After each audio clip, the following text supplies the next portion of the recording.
Hello everybody, it's been a long time since I've done a video. This is Chris from Chris's Quality Koi.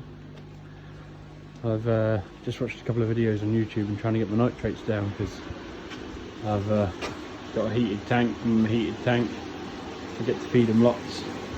I've got lots of groans going on, lots of fish, reaching a good size. So yeah, no, it's getting them now. The little triggerers from last year are becoming 2-inch, maybe even borderline 3, so I can release them out of the net soon. This one here from Cutterbrook over the last year has put on some serious weight.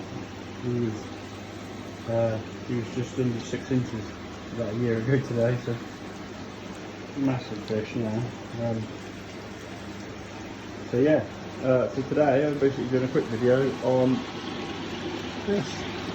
I found some Mind Your Own Business, it's called, strangely. Bought them from eBay, seen other people using them for a backy shower. I was unfortunately took my shower down now, but I've linked from 2 ponds. So I got pond 1, goes through there, pumps up, straight into the second one, which is in pond 2. I'll turn the air off just so I can sort of show you the fish in there. It then comes back under gravity to the inlet of the up to corrections here, so the 220 or 320, I believe it's the 2.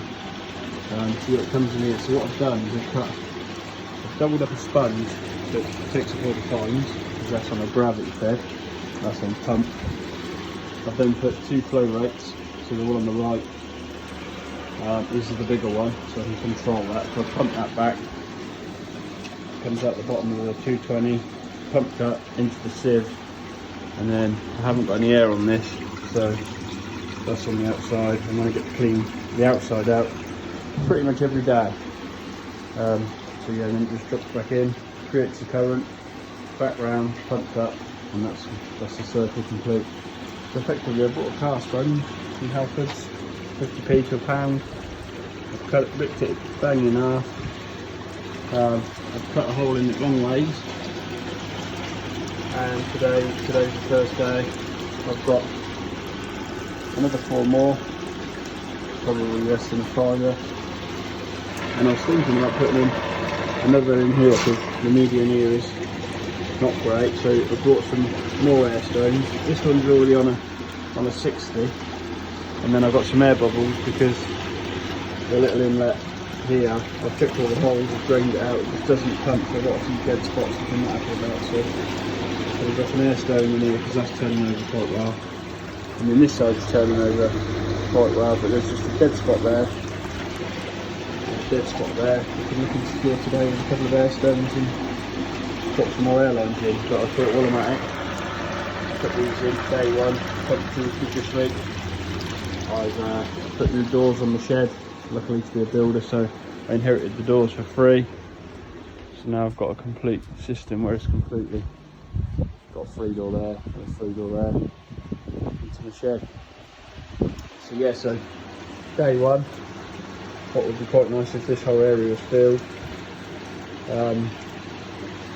Formerly known as Mind Your Own Business. I also think it's called Charles Teardrop, but I'd have to do some research on that, and I'm hoping that will just pick up, you know, the odd bit of nitrate coming out of the water, and yeah, get some greenery in here, and possibly in here. I think even when I flow it, do a water change, because I'm basically trying to introduce a trickle system. So that goes through there, back there, out the side here, into this. And I'd like to put this inside just because of the winter, and I basically connect it to there most of the time. But yeah, so I'm hoping this leaks a little bit. I can't really stop that. I brought it, for some reason it looks like I've brought it off somebody that was second hand and advertised as new, because it's dripping off the left. I tried a bit of PTF tape, but I just can't quite cure it. I get a bead off of it, so I've moved it outside and drilled a little hole through the shed so I can get a trickle filter and it trickles away.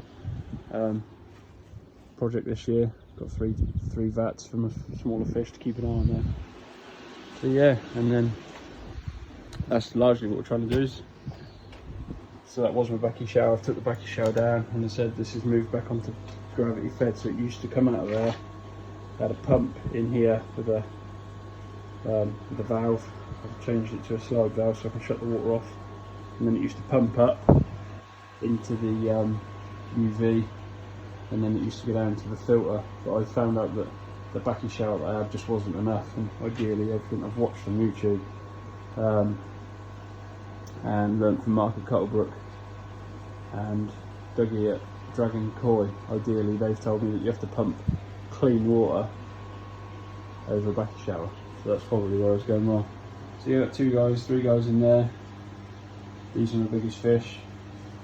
They're pretty chilled out, they're just resting against the current. They've turned the air off, so again that gets pumped through there, and I don't know if I can lift that, but that's just creating a little current which goes around the outside of the tank, around the outside, and then into the bottom drain, so which I have normally got on an airline. So we've got a Yamabuki, a Showa and a Kahaku in here, all females, just separating the females from some of the males in the other tank as it starts to warm up, just to make sure nothing happens.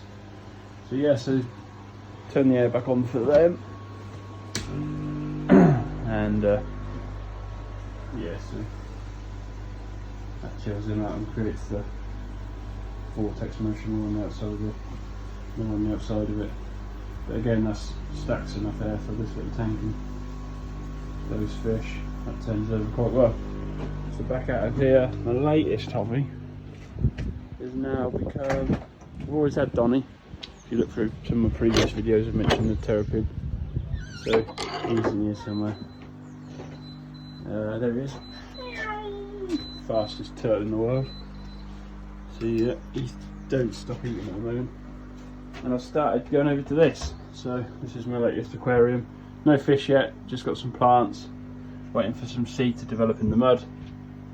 So yeah, a little heater, put on a little filter. But my heart's happiest, mostly back on koi. So come back over to my other shed. I'm trying to clean this area up this year. Apologise for the mess. And the water feature hose pipe, just realised that's broke as well. So yeah, I'm basically after somebody to reseal my vat, reseal that one. One twisted on that way, one twisted against the wall. Plastic sheet which is ready over there on the floor to create the same sort of shape as my roof along the brickwork wall, and have a little outdoor area here for a little tank. So I've got all the stuff, just need an Easter break to get on with it in some time, but unfortunately something I haven't got. So yeah, back over it. I'll do another video in 10 days to 2 weeks. I'll show you how to manage your own business and see if it's any better. Thank you so much for watching. Give me the big thumbs up, and I'll keep you posted. Ta-da.